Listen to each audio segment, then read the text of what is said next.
the biggest problem for Democrats wasn't the vote count yesterday for the caucusing. In Des Moines,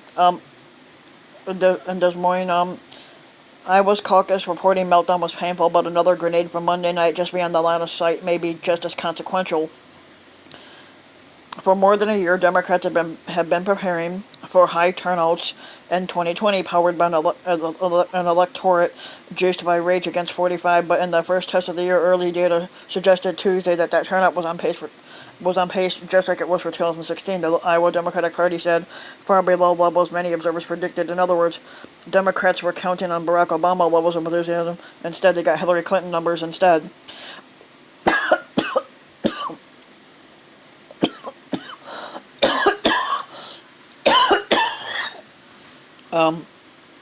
Looking at the low turnout estimate in Des Moines Monday night, sorry. An advisor to one candidate said simply, "Wow, the turnout statistics are not final and were not referenced, only briefly tucked into an Iowa Democratic Party statement about the reporting fiasco just as it began swirling out of control. What we know right now is that around 25% of the precincts have reported, and early data indicates turnout is on pace for 2016. The party's communications director, Mandy McClure, said in a prepared statement, "If that number holds true, turnout will run only to about 170,000 people, well below the 240,000 that participated in the caucuses in 2008. It's an enthusiasm gap," said Michael Cerrato, who worked for Bernie Sanders' 2016 campaign and was Pete Buttigieg's New Hampshire director before leaving the campaign last year. Since the start of the campaign, a critical part of the candidate's electability-based appeals have been a promise that they were uniquely suited to rouse an unreliable electorate in the fall. The lesson from Monday, Cerrato said, is that none of these candidates right now are inspiring what they're claiming they're inspiring.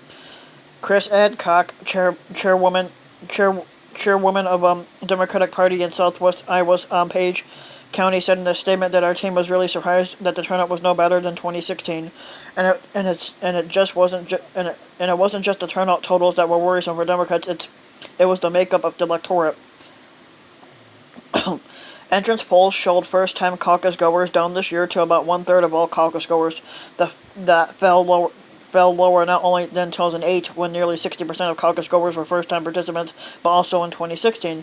It was a deflating acknowledgement for a party that is desperate to register and turn out first-time voters in the fall.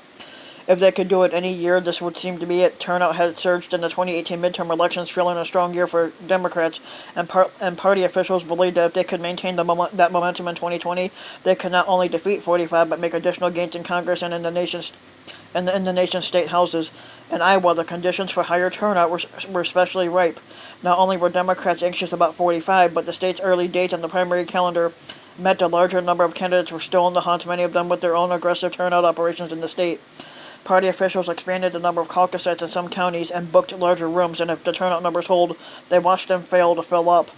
In Iowa, Democrats offered any number of reasons for the no-hum showing. Caucus night was cold. People were still weary after Super Bowl parties the night before. In one county, a high school basketball game drew potential caucus goers away. Jeff Flink, a Democratic strategist in Iowa, who predicted before the caucuses that turnout expectations might have been unrealistically high, suspected many undecided voters stayed home. With an unusually large field of candidates, it is hard to commit 3 hours to caucus, he said, if you aren't sure who you stand for.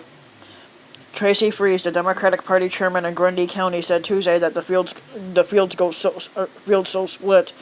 So there is hope that once we get one nominee, whoever that may be, maybe the interest will solidify. However, she said, I'm worried about picking a candidate that's going to do it, because if you're not jazzed about that person, I think a turnout speaks to being jazzed about the candidate. For the purposes of the squadral primaries outcome, the caucus result will hardly matter. With the State of the Union address on Tuesday, which is going to be more likely than full of shit.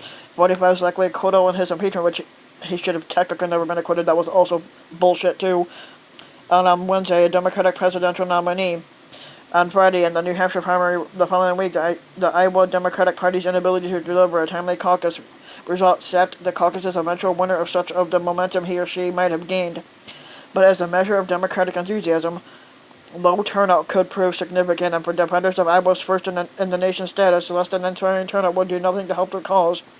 Freese described an orderly and secure caucusing experience in her county on Monday night. But caucusing can be difficult, she said, and that can keep some would-be voters away. Caucusing, as we're demonstrating clearly right now, is a mess, she said, and it's not an easy process.